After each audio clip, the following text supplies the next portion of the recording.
जेव्हा आपल्याला थायरॉईड सारख्या आजारामध्ये वजनावरती नियंत्रण मिळवायचं असतं, सगळ्यात आधी आपल्या मेटाबॉलिझमवर आपल्याला काम करणं गरजेचं असतं. पचनशक्ती योग्य पद्धतीने सक्रिय करणं महत्त्वाचं असतं. पण 80% हा रोल डाएटचा असतो आणि 20% आपल्याला एक्सरसाइज किंवा वर्कआउट करणं गरजेचं असतं. आणि ह्याचा फायदा होतो का? थायरॉईडच्या पेशंटना पर्टिक्युलरली मी नक्की सांगेन की अशा पद्धतीचं कुठलंही फॅड डाएट जे येतं ते बिलकुल तुम्ही करू नका. कारण तुमच्या शरीरात पर्टिक्युलरली थायरॉईडच्या पेशंट्समध्ये जे हार्मोनल इम्बॅलन्स झालेले आहे त्यानुसार जर तुम्ही हे फॅट डाएट केलं तर तुम्हाला वेट लॉस मिळेलही. पण तुम्ही ते डाएट जेव्हा बंद कराल त्यावेळेला दुप्पट वेगाने तुमचं वजन वाढलेलं तुम्हाला दिसेल. टेम्पररी फरक तो दिसेल. माझं सजेशन नक्कीच राहील की थायरॉईडच्या पेशंट्सनी किंवा कोणीच ओझेम्पिक सारख्या शॉर्टकटचा वापर करू नये. आता जे ओझेम्पिक वापरणारे किंवा त्या सदृश मेडिसिन वापरणारे जे लोक आहेत 3 महिने 4 महिने 6 महिने झाल्यानंतर जर त्यांची आपण कंडिशन बघितली तर त्यांचं मेटाबॉलिझम जे आहे ते अजूनही डिस्टर्ब झालेलं दिसतंय. पण थायरॉईड पेशंटनी वजन कमी करताना कुठल्या गोष्टी टाळणं गरजेचं आहे? सो सगळ्यात महत्त्वाचं इथे एक 4S मी सांगू इच्छिते की काय आपल्याला टाळायचं आहे किंवा कशावरती लक्ष ठेवायचं आहे. बरोबर. सो सगळ्यात पहिलं महत्त्वाचं आहे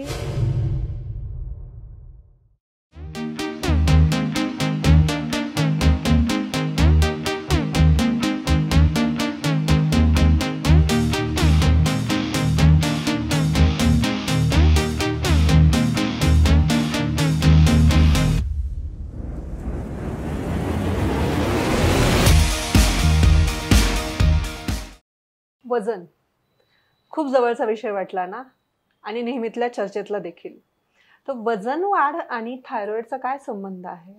किंवा थायरॉईड झाला, थायरॉईडचा त्रास सुरू झाला म्हणजे वजन वाढ होणारच.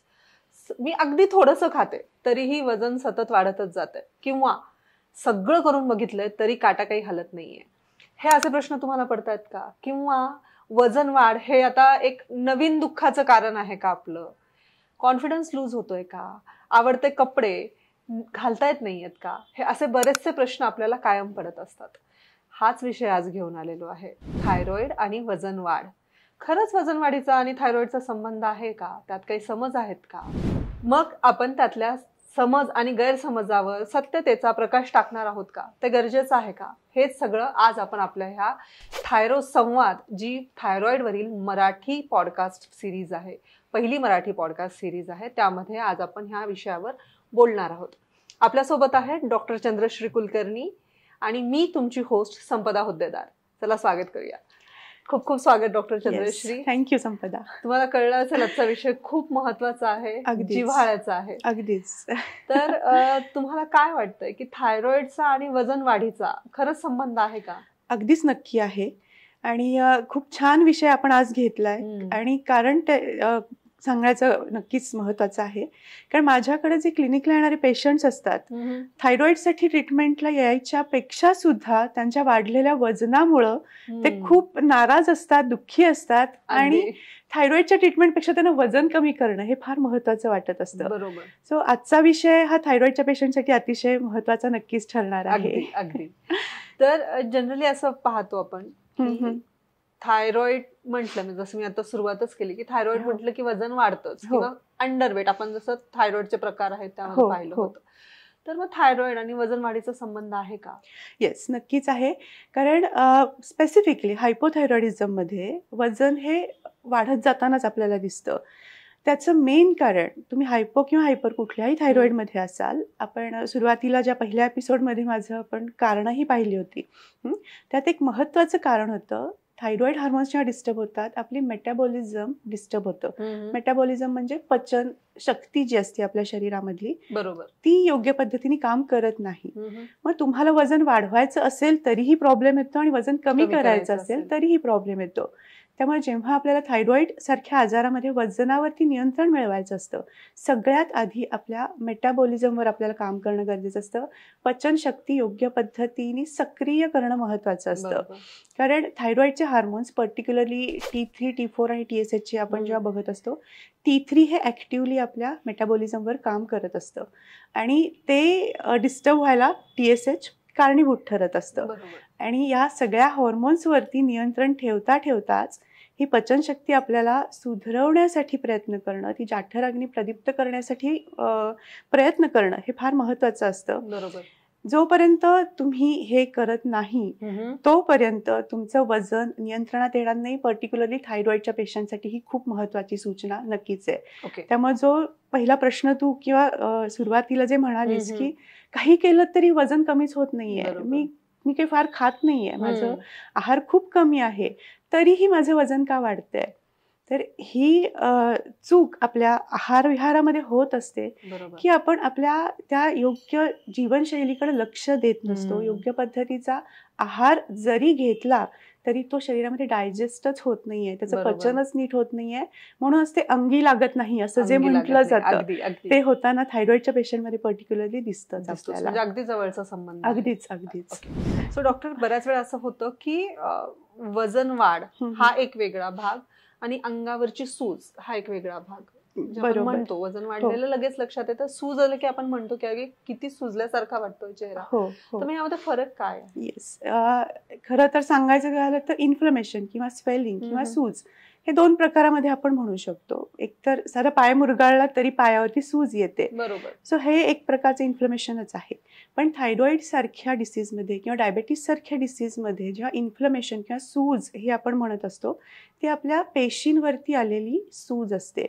त्याचा परिणाम वॉटर रिटेन्शनमध्ये होताना दिसतो आणि शरीरावरती एक तो हेवीनेस आपल्याला दिसायला लागतो. पर्यायाने त्याचं वजन वाढीमध्ये सुद्धा आपल्याला त्याचं लक्षण दिसू शकतं.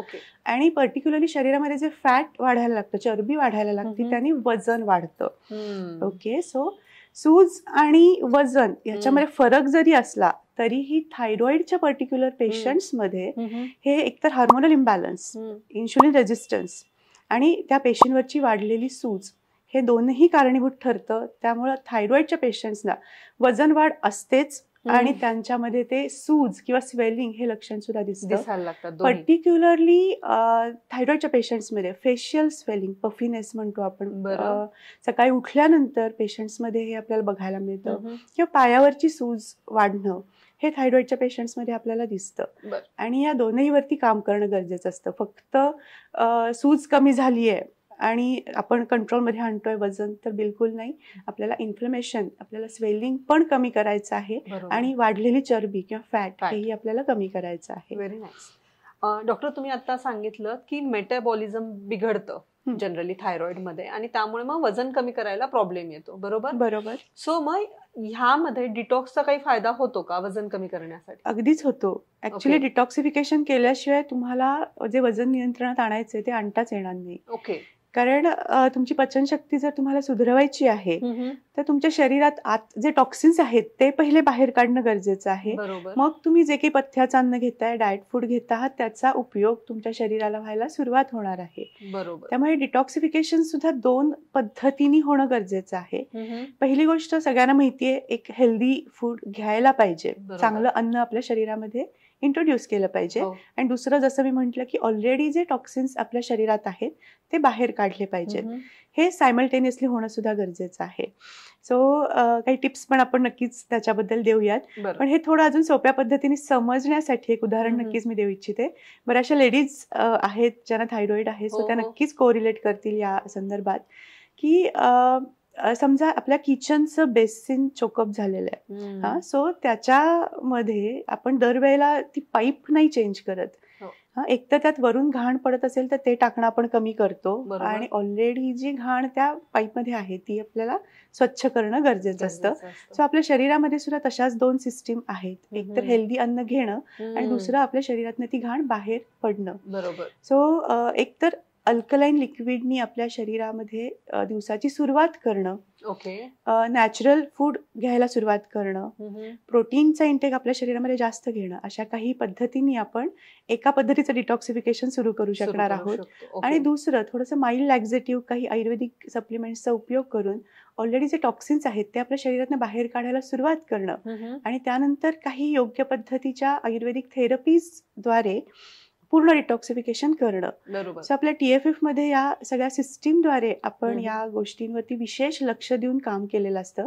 म्हणून जो वेट लॉस आपल्या सिस्टीममध्ये मिळतो तो हेल्दी वेट लॉस असतो. अगदी बरोबर. कारण वजन कमी होणं म्हणजे फक्त तुमच्या शरीरामधले ते जे वाढलेलं वजन आहे तेवढंच कमी होणं एवढं अपेक्षित नाहीये. कारण तसं जर असतं तर मग चेहरा ओढल्यासारखा दिसणं, शरीरातली ताकद कमी होणं, निस्तेज वाटतात बऱ्याच निस्तेज वेळा. वाटणं, हा वेट लॉस एक वेगळा आहे. पण हो. हेल्दी वेट लॉस आपल्याला हवाय. आपली एनर्जी वाढलेली आपल्याला दिसणं Right, गरजेचं आहे. हम्म. चेहरा तजेलदार दिसणं गरजेचं आहे आणि योग्य पद्धतीने वजन कमी होऊन मसल गेन होणं. कारण वजन कमी झाल्यानंतर बरेचदा स्किन लूज पडणं अशाही बरोबर. गोष्टींना पेशंट सफर करतात. हो. सो तसं न होता तो हेल्दी वेट लॉस आपल्याला टप्प्याटप्प्याने मिळवणं हे फार गरजेचं असतं. म्हणजे सायंटिफिक नॉलेज असल्याशिवाय हे करणं धोकादायक आहे. कुठल्याही पद्धतीने काहीतरी आपल्याला समजतंय आणि वेगळा डाएट आपण करतोय किंवा इतरांनी कोणी तो डाएट केला म्हणून मी तो केला फॉलो करायला असं करणं अगदीच चुकीचं आहे. ब्लाइंडली तुम्ही बिलकुल करणं गरजेचं नाहीये. तुमच्या शरीराची प्रकृती जशी आहे ते आधी आयडेंटिफाय करणं आणि त्यानुसार पर्सनलाइज तुम्हाला त्या पद्धतीचा डाएट फॉलो करून तुम्ही योग्य पद्धतीने वजन कमी करणं हे फार महत्वाचं असतं आणि खूप महत्वाचं आहे. डॉक्टर, पुढचा प्रश्न असा आहे की वजन कमी करण्यासाठी फक्त डाएट किंवा फक्त एक्सरसाइज पुरेसा आहे का थायरॉइड मध्ये? दोन्ही सायमल्टेनियसली महत्वाचं आहेच आहे. पण 80% हा रोल डाएटचा असतो आणि 20% आपल्याला एक्सरसाइज किंवा वर्कआउट करणं गरजेचं असतं. ओके. सो तिथं भर देणं महत्वाचं आहे. फक्त मी डाएट करतेय म्हणजे माझं वजन कमी झालंय का, तर तसं वजन कमी होणं पण अपेक्षित नाहीये. कारण जसं मी म्हटलं की मसल गेनिंग, तुमची स्किन टोन सुद्धा सुधारणं, यासाठी तुम्हाला योग्य पद्धतीचा व्यायाम सुद्धा तेवढाच गरजेचा असतो. राईट. आता हल्ली जे फॅड निघतात, ओके, फॅट डाएट आहे, किटो डाएट आहे, इंटरमिडियंट फास्टिंग आहे, तर ह्या सगळ्यांकडे तुम्ही कसं बघता एक, आणि ह्याचा फायदा होतो का? थायरॉइडच्या पेशंटना पर्टिक्युलरली मी नक्की सांगेन की अशा पद्धतीचं कुठलंही फॅड डाएट जे येतं ते बिलकुल तुम्ही करू नका. ओके. कारण तुमच्या शरीरात पर्टिक्युलरली थायरॉइडच्या पेशंट्समध्ये जे हार्मोनल इम्बॅलन्स झालेले आहेत त्यानुसार जर तुम्ही हे फॅट डाएट केलं तर तुम्हाला वेट लॉस मिळेलही. पण तुम्ही ते डाएट जेव्हा बंद कराल त्यावेळेला दुप्पट वेगाने तुमचं वजन वाढलेलं तुम्हाला दिसेल. टेम्पररी फरक तो दिसेल. आणि डाएट हा असा असावा जो तुम्ही लाईफ टाईम फॉलो करू शकाल. अगदी बरोबर. कुठलेही फॅट डाएट जेव्हा येतं तेव्हा आपण 1 महिना 2 महिने 3 महिने 6 महिने ते डाएट फॉलो करू शकू. पण जसे आपली जडणघडण झाली, लहानपणापासून आपल्याला 3 वेळेला 4 वेळेला खायची सवय आहे, सो त्या पद्धतीचंच अन्न घेऊन फक्त हेल्दी त्याला आपण रिप्लेसमेंट करून आणि त्या आहारावरती फोकस करून फूड ॲज अ मेडिसिन असं वापरून जर आपण योग्य पद्धतीने वजन कमी करायला सुरुवात केली तर ते सगळ्यात बेस्ट ऑप्शन ठरणार आहे. कारण फॅड डाएटचे फायदे जसे पटकन मिळतात तसेच त्याचे तोटे सुद्धा त्याच्या दुप्पट वेगाने, दुष्परिणाम जास्त आहेत आणि दुप्पट वेगाने भोगावे लागतात. ओके. त्यामुळे कुठलाही शॉर्टकट वापरण्यापेक्षा कन्सिस्टन्सी ठेवून योग्य पद्धतीने नियमितपणे काही गोष्टी फॉलो करून लाईफस्टाईल मॉडिफिकेशन करून भले ते वजन हळूहळू कमी होऊ दे पण ते टेम्पररी न राहता परमनंटली टिकणारं असलं पाहिजे. बरोबर. आणि हे तुम्ही तुमच्या डाएटवरती लक्ष देऊन नक्कीच करू शकता. Very good. सो थायरॉइडच्या पेशंटना जो मोठा कन्सर्न असतो की माझं वजनच कमी होत नाही, तर त्यांना एक सजेशन नक्कीच राहील की तुमचं वजन नक्की कमी होऊ शकतं, योग्य पद्धतीने कमी होऊ शकतं. फक्त थोडा पेशन्स ठेवणं गरजेचं आहे आणि योग्य पद्धतीने काळजी घेणं गरजेचं आहे. कारण थायरॉइडच्या पेशंटमध्ये जे पचनशक्ती डिस्टर्ब झालेली असते त्याला आधी आपल्याला ऍक्टिव्हेट करायचं आणि मग आपल्याला वजन नियंत्रणात आणायचंय. सो पेशन्स ठेवा, योग्य पद्धतीने डाएट फॉलो करा, नक्कीच त्याचा फायदा होणार आहे. डॉक्टर, एक महत्वाचा प्रश्न, जनरली आपण काय करणं गरजेचं आहे हे आपण बघतो, ओके, पण थायरॉइड पेशंटनी वजन कमी करताना कुठल्या गोष्टी टाळणं गरजेचं आहे? सो सगळ्यात महत्वाचं इथे एक 4 S मी सांगू इच्छिते की काय आपल्याला टाळायचं आहे किंवा कशावरती लक्ष ठेवायचं आहे. बरोबर. सो सगळ्यात पहिलं महत्वाचं आहे शुगर, जे आपण आपल्या डाएटमध्ये घेत असतो. सो शुगर एक प्रकारचं पॉयझनच आहे म्हणायला हरकत नाहीये. आणि तुम्हाला जर वजन कमी करायचं आहे तर सगळ्यात आधी आपल्याला त्याला नका कट करणं गरजेचं आहे. सो आहारामध्ये त्याला रिप्लेसमेंट आपण खूप वेगवेगळ्या पद्धतीच्या गोष्टी वापरू शकतो. शुगरच्या ऐवजी ऑर्गॅनिक जॅगरी किंवा गूळ जो आपण म्हणतो तो एक चांगला ऑप्शन आहे. विदाऊट शुगर हनी आपल्याला मिळाला तर तो एक बेटर ऑप्शन होऊ शकतो. त्याहीपेक्षा सगळ्यात नॅचरल आणि चांगला स्वीटनर आपले जे खारीक पावडर म्हणूयात, खजूर आहे, अंजीर आहे, जे नॅचरल स्वीटनर्स आहेत त्या गोष्टी आपण त्याला रिप्लेस करू शकतो. दुसरं आहे सिटिंग मध्ये जर तुमचं काम असेल, दुसरा S जो आहे तर ते आपल्याला टाळायचं आहे. तुमच्या शरीराची हालचाल वारंवार होणं फार महत्वाचं आहे. पर्टिक्युलरली जे 8-8 तास बैठं काम करत असतात, ऑफिसमधलं त्यांचं काम असतं, त्यांना ते सजेशन नक्की राहील की साधारण 1-1.5 तासांनी 2 तासांनी तुम्ही उठा, एक राऊंड मारून या तुमच्या ऑफिसमध्येच, लोकांशी बोलून या. तुम्ही कंटिन्युअसली सिटिंग पोझिशन मध्ये असाल तर तुमचं वजन वाढणार आहे, त्यामुळे ते आपल्याला टाळायचंय. तिसरी महत्वाची गोष्ट आहे स्लीप. योग्य पद्धतीची झोप आपली होणं महत्वाचं आहे. किमान 7 ते 8 तास शांत झोप, साऊंड स्लीप ही आपल्याला आवश्यक आहे. ती जर नसेल तरीही आपलं वजन नियंत्रणात राहत नाही, ते वाढायला लागतं. आणि चौथा S आहे तो स्ट्रेस किंवा ताणतणाव, जे आजकालच्या जगामध्ये खूप आपल्याला बघायला मिळतं. बरं, हा स्ट्रेस मी कायमच म्हणते, वेबिनारमध्ये मी बरेचदा या गोष्टी सांगते की घरातला स्ट्रेस असतो, मुलांचा असतो, ऑफिसचा, फायनान्शियल, लिगल, कुठल्या ना कुठल्या पद्धतीचा स्ट्रेस असतोच. पण थायरॉइडच्या पेशंटमध्ये अजून एक महत्वाचा स्ट्रेस असतो की वजन का कमी होत नाहीये. सो कुठल्याच पद्धतीचा स्ट्रेस आपल्याला घ्यायचा नाहीये. तो मॅनेज करण्यासाठी किंवा तो कंट्रोलमध्ये आणण्यासाठी मेडिटेशन किंवा प्राणायाम यासारख्या गोष्टी किंवा खूपशा माइंड डिटॉक्सिफिकेशनच्या टेक्निक्स आपण आपल्या वेबिनारमध्ये सुद्धा सांगतो, त्या यूज करणं फार गरजेचं असतं. राईट. एक महत्वाचं हल्ली एक ट्रेंड चालू झालाय, तुम्हाला एक कल्पना असेल अर्थात, ओझेम्पिक. याला वजन कमी करण्याचं जादुई औषध असं म्हटलं जात आहे, डॉक्टर. ओके. ऍक्च्युली माझ्या वाचण्यात जे आलेलं आहे ते डायबिटीज पेशंट्स जे ओबेज आहेत यांच्यासाठी पर्टिक्युलरली हे औषध आहे, पण वजन कमी करण्यासाठी याचा सर्रास वापर होताना दिसतोय. तर मग थायरॉइडच्या पेशंटसाठी हे कितपत योग्य आहे, किंवा जर जे कोणी वापरत असतील तर त्याचे दुष्परिणाम काय असू शकतात? येस. सो ओझेम्पिक एक ब्रँड नेम आहे. त्याचा कंटेंट आहे तो वेगळा आहे.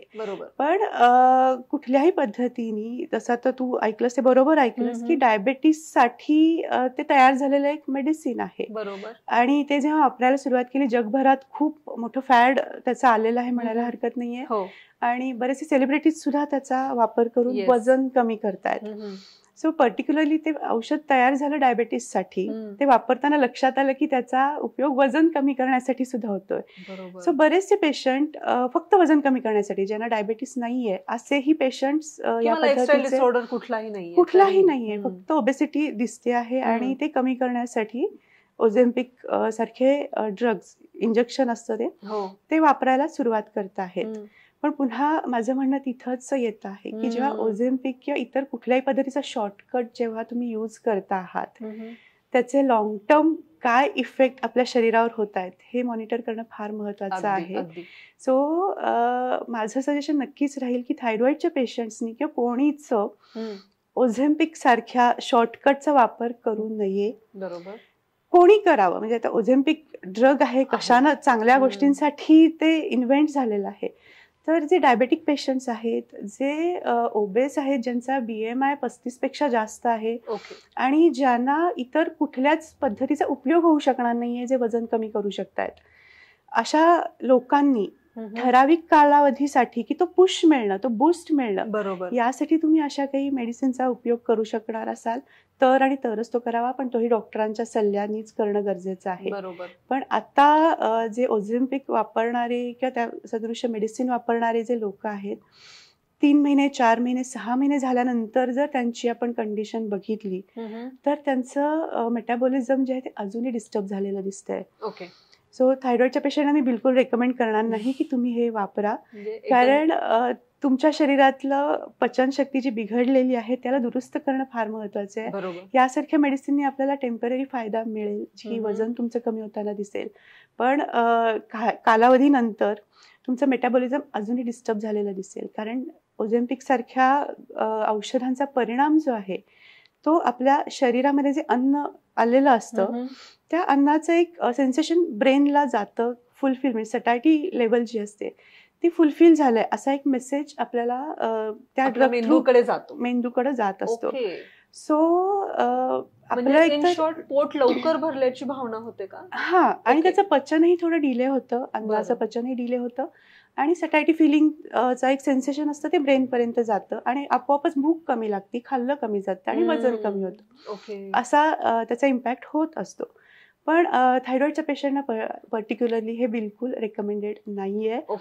कारण जर तुम्ही हे वापरलं तुम्हाला वेट लॉस मिळेल, पण समजा तुम्ही 5-6 महिने या गोष्टींचा वापर करून 6-7 किलो वजन कमी केलंय, 6 महिन्यानंतर तुम्ही थोड्या गोष्टींमध्ये बदल केला तर 2 महिन्यामध्ये तुमचं वजन 8 ते 10 किलोनी वाढलेलं दिसेल. सो यासारख्या गोष्टी आपल्याला बिलकुल वापरायच्या शॉर्ट टर्म आनंदासाठी तुम्ही लॉंग टर्म तुमच्या शरीराचं नुकसान करू नका. अगदीच अगदीच. इव्हन लहान मुलं किंवा प्रेग्नंट स्त्रिया असतील त्यांना सुद्धा या पद्धतीचं मेडिसिन नक्कीच रेकमेंडेड नाहीये. It's a big no. Big no. Okay, thank you so much. अजून एक महत्वाचं, आता जसं तुम्ही मेडिसिन्स बद्दल सांगितलं, ओझेम्पिक बद्दल सांगितलं, तर बऱ्याच वेळा असं जाणवलंय की थायरॉइडचे रिपोर्ट्स नॉर्मल आहेत, ओके, पण वजन वाढत चाललंय, तर मग अशा वेळेस कुठल्या तपासण्या करणं गरजेचं आहे? येस. सो हा पण खूप चांगला प्रश्न आहे की वजन का वाढतंय माझं, त्याची कारणं काय आहेत हे लक्षात घेणं गरजेचं आहे. की तपासण्या तर नक्कीच, म्हणजे फक्त थायरॉइडचे पेशंट TSH लेवल्स किंवा T3 T4 TSH हे चेक करतात. बरोबर. पण तुमचे थायरॉइड लेवल्स नॉर्मल असून सुद्धा जर तुमचं वजन वाढतंय, ते नियंत्रणात येत नाहीये, तर आपल्याला काही ब्लड टेस्ट करणं गरजेचं आहे. जसं की ब्लड शुगर किंवा HbA1c 3 महिन्याची ॲव्हरेज ब्लड शुगर. दुसरं महत्त्वाचं आहे की vitamins, particularly vitamin B12, vitamin D3, या 2 विटॅमिन्सची जर कमतरता आपल्या शरीरामध्ये असेल तरी सुद्धा तुमचं एक तर पचन डिस्टर्ब होतं, तुमच्या शरीरामधली ॲब्सॉर्प्शन कपॅसिटी, इंटेस्टाईनची जी जे काही न्यूट्रिशनल गोष्टी ॲब्सॉर्ब करण्याची कपॅसिटी असते ती कमी व्हायला लागते आणि त्यामुळे मग तुम्ही जे पथ्याचं अन्न खाताय ते शरीरामध्ये पोहोचत नाही आणि पर्यायाने वेट लॉस किंवा वेट गेन हे जे थायरॉइडमध्ये आपल्याला दिसतं त्या गोष्टी अनुभवायला येऊ शकतात. सो हे 2 विटॅमिन्स सुद्धा आपल्याला चेक करणं गरजेचं आहे. आपल्या कोलेस्ट्रॉल लेवल्स सुद्धा आपल्याला मॉनिटर करणं गरजेचं आहे अशा केसमध्ये. सो या ब्लड टेस्टमध्ये जर काही आपल्याला ॲबनॉर्मॅलिटी दिसली तर डाएट थ्रू सुद्धा आपण त्यावरती काम करू शकतो. आणि विदाऊट मेडिसिन या डिसऑर्डरमधून आणि ओबेसिटीमधून सुद्धा आपण रिव्हर्सल मिळवू शकतो. Very nice. आता अजून एक महत्वाचा प्रश्न माझ्या दृष्टीने, ऑपरेशन्सचं पण फॅड सुरू झालंय. खूप वजन वाढलं की ते वेगवेगळे ऑपरेशन्स, मला एक्झॅक्ट सायंटिफिक नाव नाही माहिती त्याचं, बॅरिएट्रिक सर्जरी किंवा गॅस्ट्रिक बायपास. Gastric bypass. तर हे कितपत उपयोगी आहे, म्हणजे एकंदरीतच, not only for thyroid patients? ह्याचं एक्झॅक्ट करतात काय हे मी थोडंसं सांगण्याचा प्रयत्न करते की ह्या प्रकारामध्ये काय केलं जातं. आपलं जे अन्नाशय असतं, जठर असतं, जिथं अन्न येतं, सो जेव्हा वजन वाढलेलं असतं त्यावेळेला त्या जठराची साईज सुद्धा वाढलेली असते, कारण आपण ओव्हर इटिंग करत असतो. सो हे ओव्हर इटिंग केल्यामुळं त्याची जी इलॅस्टिसिटी असते ती थोडी कमी व्हायला लागते आणि त्याचा साईज वाढतो. सो अशा पद्धतीच्या ऑपरेशन्समध्ये काय केलं जातं, त्या जठराची साईज कमी केली जाते. सो आपोआपच अन्न कमी घेतलं जातं आणि पर्यायाने वेट लॉस हा मिळतो आपल्याला. सो हा प्रकार आता खूप कमी झालाय म्हणायला हरकत नाही, कारण लोकांना तो अवेअरनेस आलाय की थोडं लाईफस्टाईल मॉडिफिकेशन करून आपण वजन कमी करूया. कारण हा प्रकार थोडा खर्चिक पण आहे आणि ऑपरेटिव्हचे साईड इफेक्ट सुद्धा होण्याची शक्यता खूप जास्त असते. सो या अशा ऑपरेटिव्हमध्ये सुद्धा सक्सेसचे चान्सेस, म्हणजे की योग्य पद्धतीने वेट लॉस होण्याचे चान्सेस जे असतात तेही लिमिटेड असतात, कमी असतात. त्यामुळं हाही पर्याय शक्यतो आपण न वापरलेलाच चांगला आहे.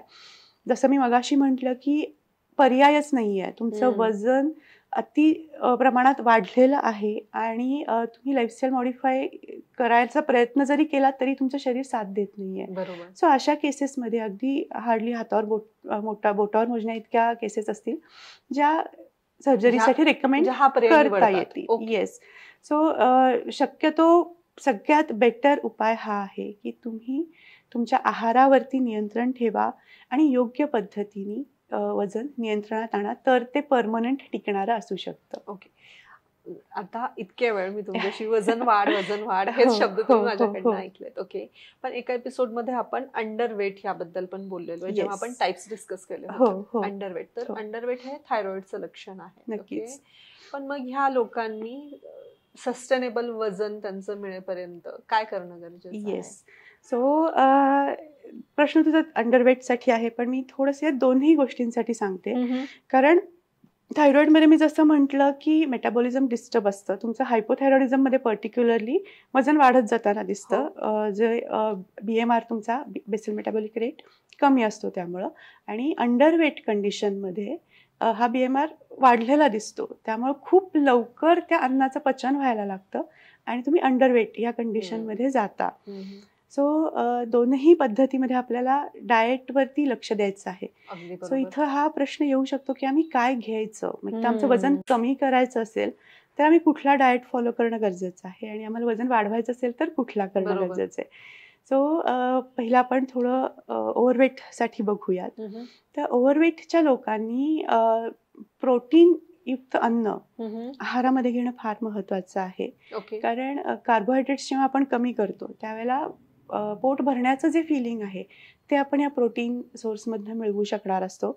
आणि दुसरी गोष्ट आहे ती म्हणजे फायबरयुक्त आहार वाढवणं. मग तो नॅचरल तुमच्या कच्च्या स्वरूपातल्या सॅलडमधून असू शकतं, ओके, फ्रुट्समधून भाज्या. असू शकतं. सो या गोष्टींचा आहारामध्ये जास्त प्रमाणात वापर करणं फार महत्त्वाचं आहे. ओके. कारण फायबरचे इटसेल्फ फायदे खूप जास्त आहेत. बरोबर. तुमचं एकदा पचनशक्ती सुधारायला त्यांनी मदत होणार आहे. दुसरं आहे पोट साफ होणार हो, आहे, कारण हो. फायबर पोटामध्ये जात राईट, आहे. राईट. पचन नीट झाल्यामुळे शरीराला हलकेपणा येणार आहे, हम्म. फॅट तुमचं कमी होणार आहे, पोट लवकर भरतं जेव्हा आपण फायबर हो, जास्त हो. घेतो. त्यामुळे आपोआपच मग कार्बोहायड्रेट्स किंवा इतर अन्न कमी Anti-aging खाल्लं जातं. महत्त्वाचं. अँटी एजिंग सगळ्यात महत्त्वाचं अँटी एजिंग आहे. कारण थायरॉइडच्या पेशंटमध्ये सुद्धा अर्ली एजिंगचे सिम्पटम्स दिसतात. जास्त दिसतात. सो ते जर आपल्याला कमी करायचे आहेत तर फायबर हे तुमच्यासाठी अतिशय महत्त्वाचं घटक ठरू शकणार आहे. ओके. सो हा फायबर इंटेक आपल्याला नक्कीच वाढवायचा आहे. आणि प्रोटीन सुद्धा जे मी म्हटलं की प्रोटीनचे सोर्सेस आहेत जसं की कडधान्य आहेत हो. किंवा मखाणा आहे. हो. थोड्या पद्धतीने आपण जे नट्स घेतो, हम्म. बदाम, अक्रोड, ओके. याच्यामधून सुद्धा आपल्याला कॅल्शियम, प्रोटीन भरपूर मिळतं. सो या गोष्टी आपल्याला नक्कीच ऍड करणं गरजेचं आहे. डेअरी प्रोडक्ट्स, नॉनव्हेज हे आपल्याला कमी करणं फार महत्त्वाचं आहे ओके. जर आपल्याला वजन कमी करायचं आहे. सो त्याच्याकडे लक्ष देणं फार महत्त्वाचं आहे. बरोबर. कारण मांसाने मांसाची वृद्धी होते असं म्हणतात. जर तुम्ही नॉनव्हेज खात असाल तर तुमचं वजन कमी होणार नाहीये. ओके. आणि या सगळ्याच्या जोडीला एक्सरसाइज, शक्यतो अँटी ग्रॅव्हिटी एक्सरसाइज करण्याचा प्रयत्न असला पाहिजे, जेणेकरून कमीत कमी वेळेत लवकरात लवकर आपल्याला फॅट लॉस आणि वेट लॉस मिळू शकेल. ओके. जसं की स्टेप अप डाऊन आहे, दोरीच्या उड्या आहे, जागेवर जॉगिंग करणं आहे, स्विमिंग आहे, सायकलिंग आहे. बरोबर. यासारख्या गोष्टींनी आपल्याला फॅट लॉसही होणार आहे आणि मसल गेन व्हायला मदत होणार आहे. त्यामुळे जो हेल्दी वेट लॉस आपल्याला हवा आहे ना, तो या गोष्टींनी आपण नक्कीच मिळवू शकणार आहोत. क्या बात आहे. अंडरवेट पेशंटनी याच्या उलटं करायचंय. जास्त पद्धतीचे कार्डिओ एक्सरसाइज आपल्याला नाही करायचे. ओके.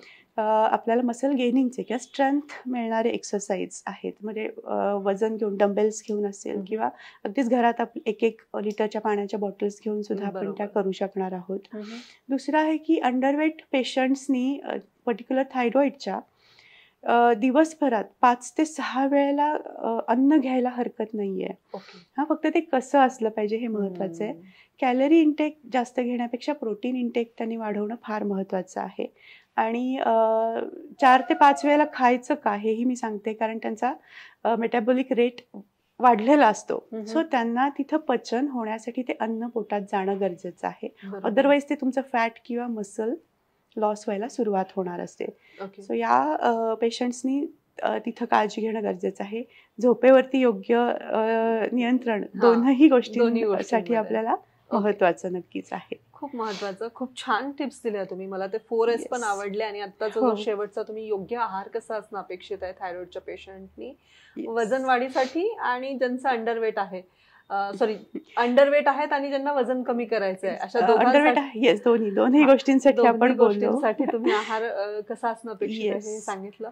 Thank you so much. आजच्या ह्या एपिसोडमधनं जे उपाय छोटे छोटे आहेत ते जरी इम्प्लिमेंट केले तरी आय एम शुअर की लोक हेल्दी लाईफस्टाईल अडॉप्ट करू शकतील. नक्कीच नक्कीच. आपल्या ह्या आजच्या एपिसोडमध्ये आपण वजनाबद्दल बोललोय, थायरॉइड आणि वजन यामध्ये डॉक्टरांनी सुरुवातीला आपण त्याबद्दलच्या समस्यांवर बोललोय. त्यानंतर डॉक्टरांनी खूप छोट्या छोट्या टिप्स आपल्याला दिलेल्या आहेत ज्या खूप महत्त्वाच्या आहेत.